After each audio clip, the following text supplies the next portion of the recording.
My biggest fear would be when the first comes and I don't get the rent. I found that my tenant had dumped concrete down my toilet.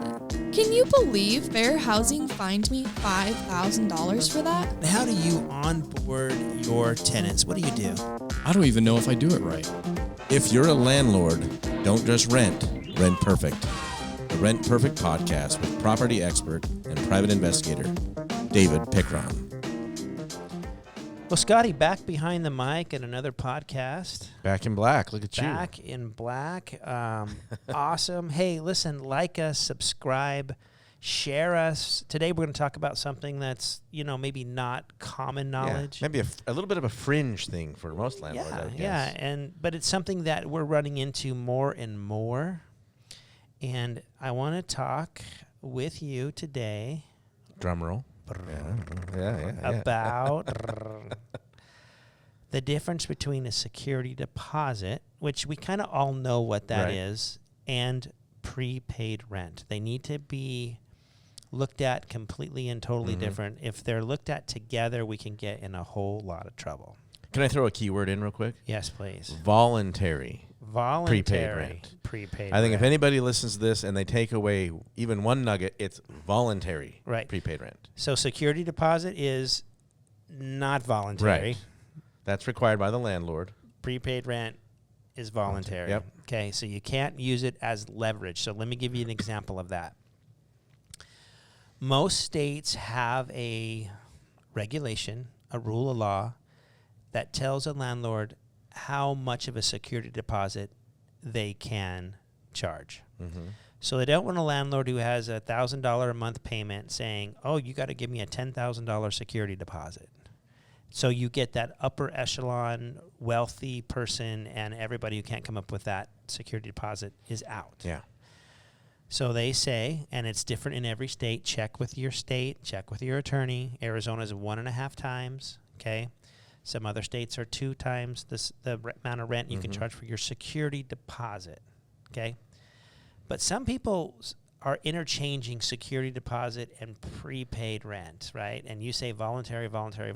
You should not even mention anything about prepaid rent, period. So as a landlord, I couldn't say, hey, your credit's terrible and you have a ton of criminal backgrounds. There's always the option of prepaid rent. I can't say that. You would absolutely be violating your state statutes. And most of them have them. Yeah. A few don't, but most of them have that statute. It would sound more like this. Hey, we'd love to rent your place, and we always prepay rent. Can we prepay you rent, landlord?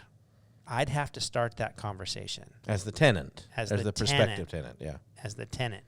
I cannot start that as a landlord. Okay. So we've had this come about quite a bit, and a newer landlord might say, hey, like you were just using your example, you really don't qualify for my place, but if you paid me more up front, I might make that happen. Yeah. You can't do that. Okay? So I just want to, I know I just repeated myself. Yes. And I think it's worth it. I want to be really, really, really clear, because a newer landlord might go, okay, great, pay me all up front, and you can have the place. Can't do it. Because you're confusing that with the security deposit and the prepaid rent. Okay. So because there is these rules and regulations in most states about security deposits, we have to make sure that we protect ourselves and we don't get into court later and them say, well, they demanded I paid that prepaid rent in order for me to have it. So we need to have some documentation if we're going to pay and take that voluntarily prepaid rent. We want to get a form signed, or we want it in our lease. Yep, included in the lease. So we've had our legal counsel go ahead and kind of draw up a general voluntary offer to pay advance prepaid rent as an addendum, okay? Right. So you can email us info@rentperfect.com and get the addendum, or if you have the ability to change your lease digitally and make it easy, you can ask us for our lease provision that talks about advanced prepaid rent. Which would you recommend? Well, really, an addendum comes after me saying I don't want to redo my lease. But for example, Rent Perfect, where it's so easy to go change words, put it in there, and we'll already have this in there. I would just have it flat in my lease, and then I'd make sure they initialed that page, which Rent Perfect does. Okay, So let's just kind of just skim over this notice real quick. And let's go over the lease language. It's real similar to what the addendum is, but it says leasee desires to pay more advanced prepaid rent than the statute rules allow a manager to ask for or demand. Okay, we just talked about that. Yep. Leasee voluntarily offers to pay and hereby actually pays to the lessor advanced prepaid rent in the amount of whatever $5,000 bucks. Okay. Leasee makes this advanced prepaid rent freely, willingly, and voluntarily. Leasee has not been asked and has not been coerced in any way to pay more monthly rent as advanced prepaid rent than the lessor may legally ask for or request. Okay? Pretty clear so far. Pretty clear. Yep.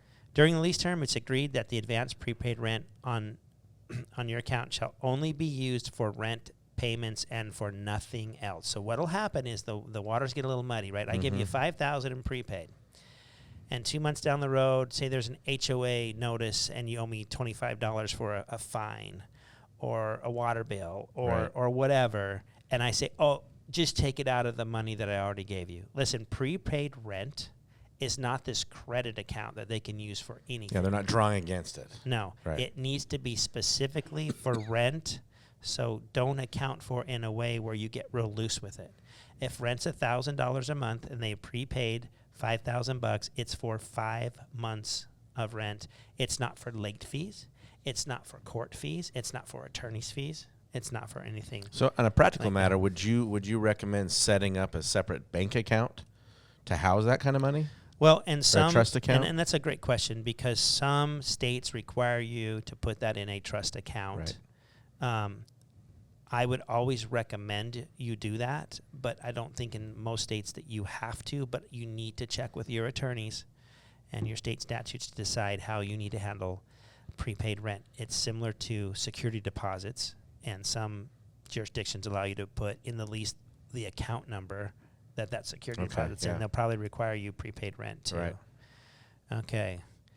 Leasee understands and agrees that if for any reason the leasee abandons the property or is evicted from the property, that the advanced prepaid rent is not a security deposit.